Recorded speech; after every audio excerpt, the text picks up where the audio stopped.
அனைவருக்கும் வணக்கம். அனைவருக்கும் இங்கே தெலுங்கு சகோதரர்களுக்கும் கன்னட சகோதரர்களுக்கும் இதயபூர்வமான எனது உகாதி வாழ்த்துக்களை தெரிவித்துக் கொள்கிறேன்.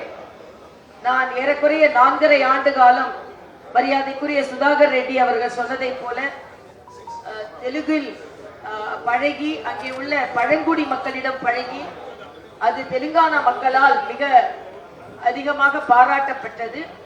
தெலுங்கு மக்கள் எப்பொழுதுமே நாமெல்லாம் அவர் சொன்னதை போல சென்னை மாகாணமாக இருக்கும் பொழுது அனைவருமே ஒன்றாகத்தான் இருந்தோம். திராவிடம் என்பது அதுதான்.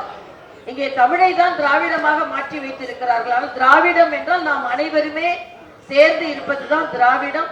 அதனால் அந்த திராவிட நாட்டை சார்ந்த அனைவருக்குமே எனது யுகாதி வாழ்த்துக்களை தெரிவித்துக் கொள்கிறேன். ஏற்கனவே இங்கே சொன்ன மாதிரி இந்த புது வருடத்தில் தேசிய ஜனநாயக கூட்டணிக்கு நிச்சயமாக இங்கே வெற்றி கிடைக்கும் என்பதையும் சொல்லி, இந்த யுகாதி திருநாளில் நாம் வாழை இலை போடுவதை போல இரட்டை இலை போட்டு அதில் குக்கரில் சாதம் சமைத்து அதை சைக்கிளில் எடுத்து சென்று மாம்பழத்தோடு பரிமாறி எல்லோர் மனமும் தாமரை போல் மலரும் அளவிற்கு பரிமாறி இந்த யுகாதியை நாம் கொண்டாடுவோம் என்று சொல்லி விடைபெறுகிறேன். நன்றி, வணக்கம்.